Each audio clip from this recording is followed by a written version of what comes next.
अब तक हम पढ़ चुके हैं कि पोलैंड के एक गांव में एक बालक का जन्म होता है, जहां पर माँ और बच्चा जो है दोनों ही काफ़ी दुर्बल है। हालत काफ़ी नाजुक है। गांव वाले इकट्ठे होते हैं एवं कहते हैं उन दोनों की बचने की उम्मीद नहीं है। तो वे कहते हैं कि चलो बच्चों का कोई नामकरण संस्कार कर दिया जाए, पादरी को बुलाया जाए जिससे उसकी आत्मा ना भटके। तो यहाँ पर पूजा पाठ करने के बाद माँ जो है मरने की बजाय बच जाती है और बालक भी बच जाता है। माँ एक हफ्ते में क्या है कामकाज में लग जाती है और बालक धीरे धीरे बड़ा होने लगता है। यद्यपि बालक जो है काफ़ी दुर्बल था, दुबला पतला सा था, मगर बच जाता है। तो उसके आगे हम पढ़ेंगे। उसके लिए आप लोग पृष्ठ संख्या 97 खोलिए। जाड़े के दिनों में वह सिगड़ी के पीछे दुबक कर बैठ जाता और ठंड के मारे रोने लगता। जब छोटा था तो जाड़े के दिन उसे बहुत सर्दी लगती थी और इसीलिए क्या है वह ठंड के मारे रोने लगता था।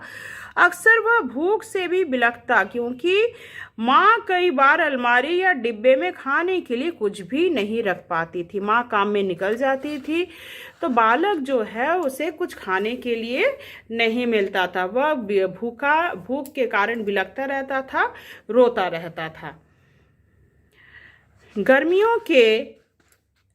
गर्मियों में छोटे सफ़ेद झबले में यहाँ वहाँ दौड़ भाग करता रहता, जो रूमाल से उसकी कमर में बंधा रहता था। सिर पे पुआल की पुरानी टोपी रहती, तो सिर पर क्या रहती थी? पुआल की पुरानी एक टोपी रहती थी, जिसके सुराखों से उसके भूरे बाल बाहर झांकते रहते थे। तो देखो, माँ काम में चली जाती थी, भोजन जो है ज़्यादा वह जुगाड़ करके नहीं रख पाती थी, अलमारी के ऊपर डिब्बियाँ भी क्या है खाली रहती थी। उत्सुक निगाहें पक्षी की भांति यहाँ वहाँ भटकती रहती। बेचारी माँ क्या करती? मुश्किल से 2 जून की रोटी जुटा पाती थी। सारा दिन मेहनत करके 2 वक्त का भोजन जुटा पाती थी। हालांकि जेन से उसे बेइंतहा प्यार था, पर उसकी पिटाई भी खूब करती थी। माँ जो है देखो बेटे को बहुत प्यार करती थी और उसकी पिटाई भी बहुत करती थी। अक्सर उसे चेंजलिंग कहकर बुलाती। तो माँ अपने बेटे को क्या कहकर पुकारती थी? चेंजलिंग। तो नाम जो है चेंजलिंग, इसको आप लोग अंडरलाइन कर लोगे। चेंजलिंग कहकर पुकारती थी, बुलाती थी।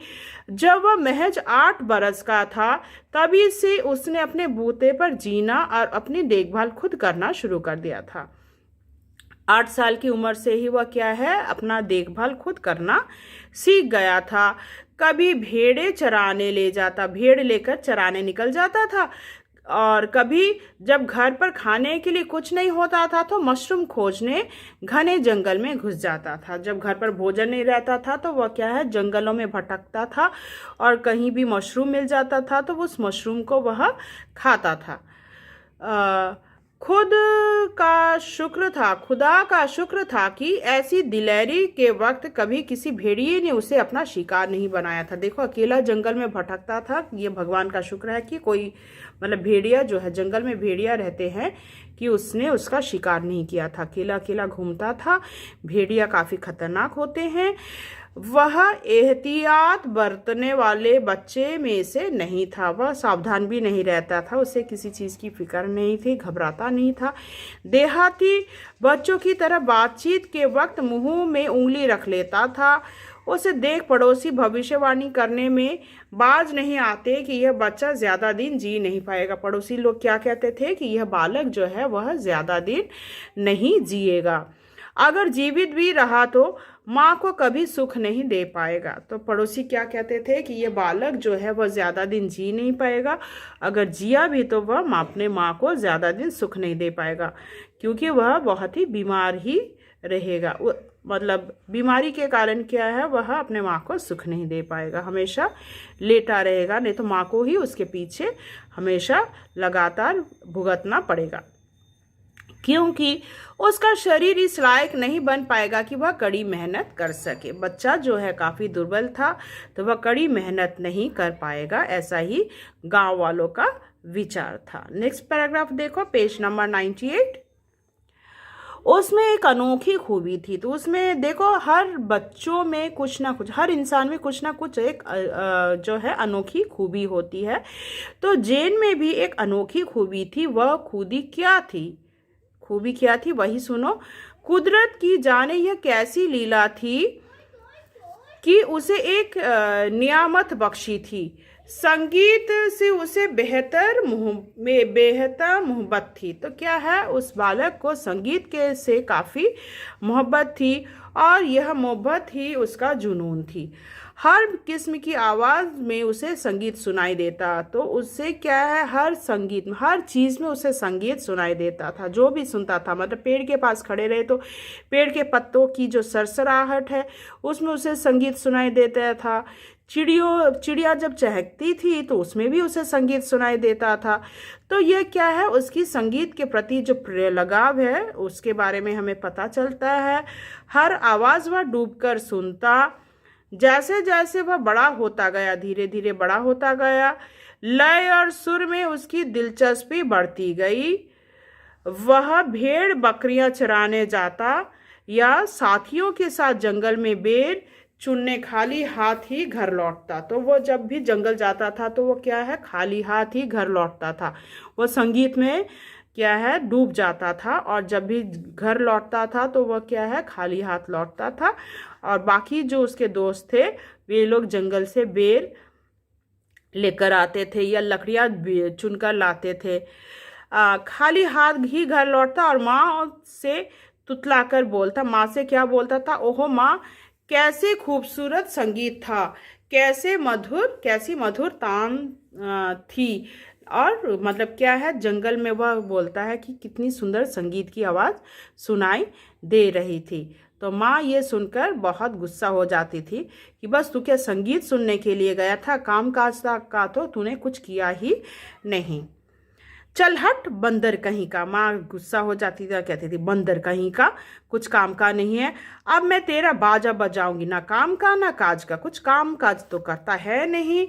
उसकी माँ गुस्से से चिल्लाती और कलछी से उसकी पिटाई कर देती। और फिर क्या है, माँ क्या करती थी, उसकी पिटाई कर देती थी, कलछी से पिटाई कर देती थी। कलछी यानी किचन में जिससे दाल परोसते हैं उसको कलछी कहते हैं। पिटाई। बेचारा नन्हा सा बालक चीखता और दोबारा कभी संगीत ना सुनने का वादा करता। वह माँ से क्या कहता था कि मैं दोबारा संगीत नहीं सुनूंगा। मगर उसका मन तो जंगल में ही बसता था। नन्हा सा बालक था पर उसका मन क्या, जंगल में ही बसता था। और फिर क्या है, जब फिर से जंगल जाता था तो बस संगीत में ही रम जाता था। वह सोचता रहता कि वहाँ कितनी मधुर स्वर है जो गूंजते और बजते रहते हैं। पूरा जंगल गाता है, उसकी प्रतिध्वनि से जंगल गूंज उठता है। भेड़ों में घास की पत्तियां गाती है, घर की बगिया में चिड़िया चहकती है, चेरी का वृक्ष सरसराता है और कपकपाता है। तो उसे क्या है, जंगल में हमेशा क्या है, संगीत सुनाई पड़ता था। तो उसी के बारे में वह कहता है कि वो जहाँ भी जाता था, मतलब क्या है, उसे चिड़ियों का चहकना सुनाई पड़ता था। तो ये सब प्रतिध्वनि जो है उसके कानों में हमेशा गूंजती रहती थी। शाम ढलते ही उसे हर तरह की आवाज़ें सुनाई देती। देहात में सुनाई देने वाले एक से एक स्वर उसके जेहन में बजने लगता जैसे समूचे गांव में मधुर स्वर लहरी गूंज उठी है। उसके संगी साथी आश्चर्य जताते क्योंकि उन्हें तो ऐसा कोई भी स्वर सुनाई नहीं देता था। देखो उसके जो दोस्त हैं उन्हें कोई संगीत सुनाई नहीं देता था, संगीत सिर्फ जेन को सुनाई देता था। इसीलिए क्या है, सभी संगी साथी क्या करते थे, उसका मजाक उड़ाया करते थे। काम के वक्त जब वह खेतों में सूखी साफ घास काटने जाता तो हवा की सराहट में खो जाता। तो उसकी क्या है, हवा में भी उसे संगीत सुनाई पड़ती थी। मतलब जेन को हर चीज़ में, पेड़ पौधे मतलब नाले से या नदी से पानी जब बहता था तो हर कहीं उसे क्या है, कल कल की जो आवाज़ है उसमें उसे संगीत सुनाई पड़ता था। दूर खड़ा निरीक्षक जब उसे यूं ही निठल्ला बाल पीछे की ओर खिसकाए हवा के संगीत में खोया हुआ देखता तो फुट पट्टी उठाकर 2-3 सटाक से दे मारते। तो क्या है, फुट पट्टी जो है लकड़ी का तख्ते से उसको पीट देते थे ताकि इस स्वप्न दृष्टा को होश में लाया जा सके। पर सब बेकार।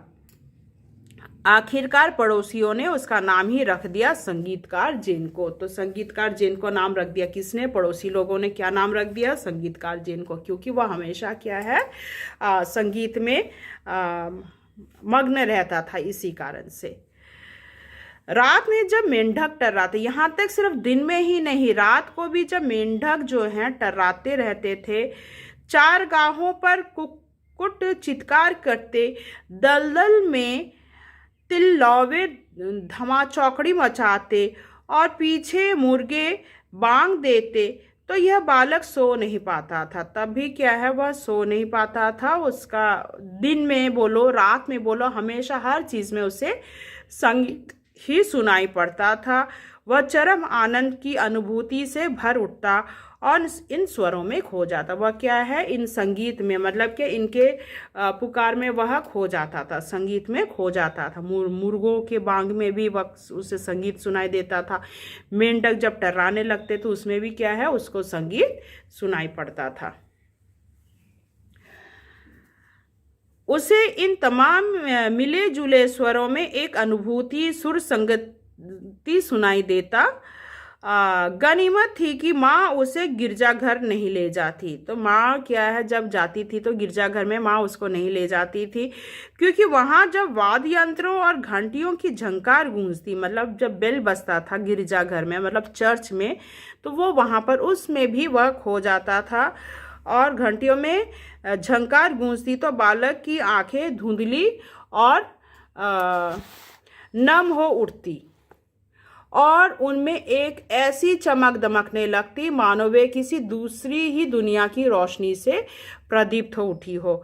वो क्या है, इतना ही खो जाता था संगीत में कि उसे कुछ मतलब होश ही नहीं रहता था। गिरजाघर के घंटियों में खो जाता था और पूजा पाठ क्या करे। रात के वक्त गांव में पहरा देने वाला चौकीदार कभी कभार यूं ही खुद को जगाए रखने के लिए तारे गिनने लगता या बेहद धीमे धीमे किसी कुत्ते के गपियाने लगता। ऐसे वक्त कई बार उसने शराब खाने की धुंधली रोशनी में छोटे सफ़ेद झबले में जिनको को यहाँ वहाँ दौड़ते देखा था। तो वह रात को भी क्या है, वह उठ जाता था और वहाँ पे शराब खाने की ओर चला जाता था, क्योंकि वहाँ पे म्यूज़िक बजता था, वायलिन की आवाज़ उसे क्या है खींचता था। हालांकि वह बालक कभी शराब खाने के भीतर नहीं जाता था। वह दीवार से सटक कर बैठ जाता और भीतर का संगीत सुनने की कोशिश करता कि भीतर, मतलब जो क्लब है उसके अंदर जो संगीत होता था शराब खाने में, वहाँ पर वह सुनता था। भीतर जब कई युगल संगीत की मधुर धुन पर थिरकते हुए झूमते तो पैरों की थाप और बालाओं की मस्ती भरे स्वर सुनाई देते। हौले हौले वायलिन बजता रहता, पियानो का तेज स्वर गूंजता रहता, खिड़कियां रोशनी से नहा उठती, डांस फ्लोर का काट चरमराने गाने और झूमने लगता। जेन को तल्लीन होकर यह सब सुनता। ऐसी मधुर धुन वाले वायलिन को पाने के लिए वह कुछ भी करने को तैयार था, मगर अफसोस उसके नसीब में यह सब कहाँ। वह इसे कैसे पा सकता था, वायलिन को कैसे पा सकता था? वह भला शराब खाने में कैसे घुस सकता था? वह बस चुपके चुपके क्या करता था, शराब खाने के बाहर बैठा रहता था और इन वायलिन को सुनता था, वायलिन की आवाज़ को सुनता था और जो डांस करते थे उनके थिरकने की आवाज़ को वह सुनता था और वह उसमें खो जाता था। काश वे उसे एक बार वायलिन हाथ में लेने भर देते तो धन्य हो उठता। वह सोचता एक बार, सिर्फ एक बार मुझे वायलिन को छूना है, छूने की आशा में रहता, पर नहीं, उसकी किस्मत में तो बस सुनना लिखा था। वह सिर्फ क्या है, सुनता था, छूना तो दूर। वह देर तक बुत बना सुनता रहता जब तक दूर से अंधेरे को चीरती चौकीदार की आवाज़ ना आ जाती। चलो अब जाओ, सोने का वक्त हो गया है। जब चौकीदार बोलता कि अब सोने का वक्त हो गया, अब अपने घर चले जाओ, तब क्या करता था, वो वहाँ से उठता और धीरे धीरे अपने घर चला जाता। आशा करती हूँ यहाँ तक आपको समझ में आया होगा। बाकी मैं पार्ट 3 में आपको समझाऊंगी।